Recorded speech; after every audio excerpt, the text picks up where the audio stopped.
ఏమాత్రం బలం లేకపోయినా సరే స్థానిక సంస్థలను హస్తగతం చేసుకోవడానికి ప్రభుత్వం ప్రయత్నిస్తుంది. ఈ నేపథ్యంలో తునిలో, కాకినాడ జిల్లా తునిలో కౌన్సిల్లో బలం లేకపోయినా సరే ఏదో రకంగా వైస్ చైర్మన్ పదం దక్కించుకోవడానికి అనేక రకాలైన ప్రయత్నాలు చేస్తుంది. దీనిలో భాగంగా అక్కడ జరిగిన ఆందోళనని, ప్రజాస్వామ్య వ్యతిరేక విధానాలు నిరసిస్తూ మాజీ ఎమ్మెల్యే జక్కంపూడి రాజా ఆధ్వర్యంలో చెలుతురి కార్యక్రమాన్ని నిర్వహించడానికి సిద్ధమయ్యారు. ఈలోపే పోలీసులు పంపించి గృహ నిర్బంధాన్ని గురి చేసింది. సార్ చెప్పండి, రాష్ట్రంలో పరిస్థితి ఎలా ఉంది? ఈ తుని సంఘటన తీసుకుంటే ఎటువంటి విధానాలు రాష్ట్రంలో అమలవుతున్నాయని చూడవచ్చు? గడిచినటువంటి 9 నెలలుగా ఈ కూటమి ప్రభుత్వంలో ఎక్కడా కూడా ప్రజలకు ఇచ్చినటువంటి ఏ ఒక్క వాగ్దానాన్ని నెరవేర్చలేదు సరికదా.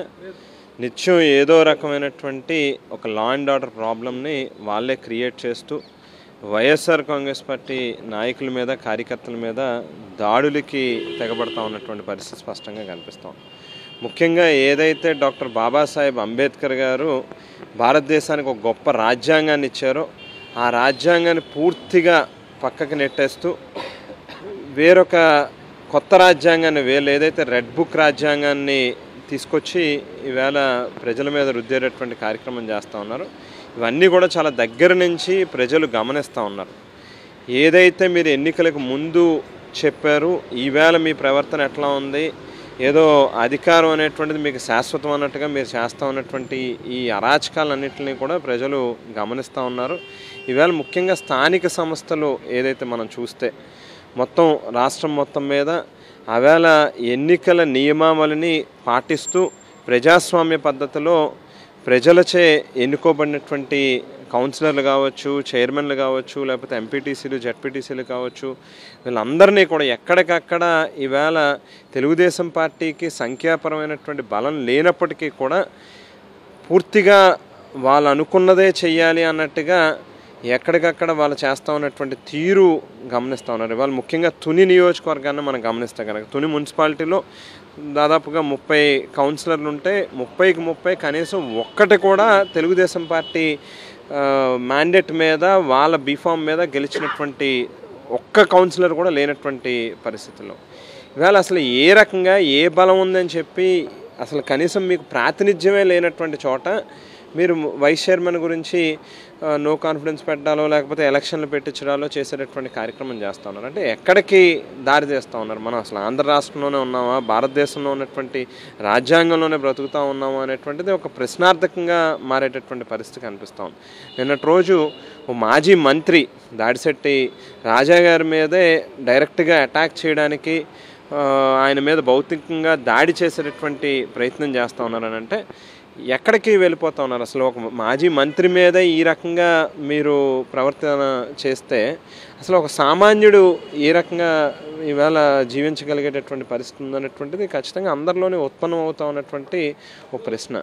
బహుశా ఇదేదో శాశ్వతం, మనం అధికారం అనేటువంటిది ఏటల కాలం మనతోనే ఉంటుంది, మనం ఏం చేస్తే చెల్లుబాటు అవుతుంది అనేటువంటి ధోరణిలో మీరు ఆలోచిస్తే కనుక మీరు ఏదైతే ఈవేళ మాకు నేర్పిస్తూ ఉన్నారో ఈ రకంగా చెయ్యొచ్చు అనేటువంటి ఇవన్నీ కూడా డెఫినెట్గా రికార్డ్ అవుతూ ఉంటుంది. రేపు తిరిగి మళ్ళీ మీరు వీటిని ఫేస్ చేయాల్సినటువంటి పరిస్థితి వస్తుంది అనేటువంటిది మాత్రం బుర్రలో పెట్టుకుని చేస్తే బాగుంటుంది అనేటువంటి చెప్తా ఉన్నాం. ఇవాళ తునిలో జరుగుతూ ఉన్నటువంటి అన్యాయాన్ని ఖండిస్తూ ఇవాళ చలో తుని అనేటువంటి కార్యక్రమానికి మా పార్టీ తరఫున పిలిపివ్వడం, మరి ఇక్కడి నుంచి పెద్ద ఎత్తున జిల్లా వ్యాప్తంగా ప్రతి గ్రామం నుంచి కూడా కార్యకర్తలందరూ కూడా బయలుదేరేటటువంటి క్రమంలో ఇవాళ పోలీసుల్ని అడ్డు పెట్టుకుని చేస్తూ ఉన్నటువంటి పాలన ఏదైతే ఉందో ఇవన్నీ కూడా ప్రజలు గమనిస్తూ ఉన్నారు. మీరు ఏదో ఊరికనే వీటికి అందరూ కళ్ళు మూసుకుంటే మిగతా వాళ్ళు ఎవరికి కూడా కనిపించదు అని అనుకుంటే మాత్రం అది ఖచ్చితంగా మీ అమాయకత్వం అవుతుంది. డెఫినెట్గా వీటన్నిటికీ కూడా సమాధానం చెప్పాల్సినటువంటి రోజు అయితే వస్తుంది. మీలో నిజంగా దమ్మే ఉంటే కనుక, మీలో నిజంగా మేమంత గొప్ప వాళ్ళం, మేము చాలా గొప్పగా పరిపాలన చేస్తూ ఉన్నాం అంటే మరో ఏడాదిలో ఇప్పుడు ఉన్నటువంటి స్థానిక సంస్థలు అన్నీ కూడా ఎలాగో డిజాల్వ్ అవుతాయి, వాళ్ళ టెన్యూర్ కంప్లీట్ అవుతుంది. ఎలక్షన్లో మీ గొప్పతనం ఏంటో చూపించండి. ప్రజలు ఈవేళ మీరు ఇచ్చినటువంటి సూపర్ 6 హామీలన్నీ కూడా అటకెక్కించిన తర్వాత మీరు మీ నాయకులు గ్రామాల్లోకి వెళ్ళి ఇళ్ళకి వెళ్తే, ప్రజల దగ్గరికి ముఖం చూపించుకోవడానికి వెళ్తే రాళ్ళుచ్చి కొట్టేటటువంటి పరిస్థితి ఇవాళ ఉంది. వాటిని గమనించుకోండి. అంతే తప్పితే ఈ రకంగా ఏదో దాడులు చేసో, భయపెట్టో, లేకపోతే కిడ్నాపులు చేసో ఈ రకమైనటువంటి కొత్త సంస్కృతుల్ని సాంప్రదాయాలని మీరు మొదలు పెడితే డెఫినెట్గా రేపు మళ్ళీ మీరు కూడా దీనికి జవాబు చెప్పుకోవాల్సినటువంటి పరిస్థితులు ఉంటుందనేటువంటిది మాత్రం గుర్తుపెట్టుకోండి అని చెప్పి ఈ సందర్భంగా ప్రభుత్వానికి తెలియజేస్తూ ఉన్నాం.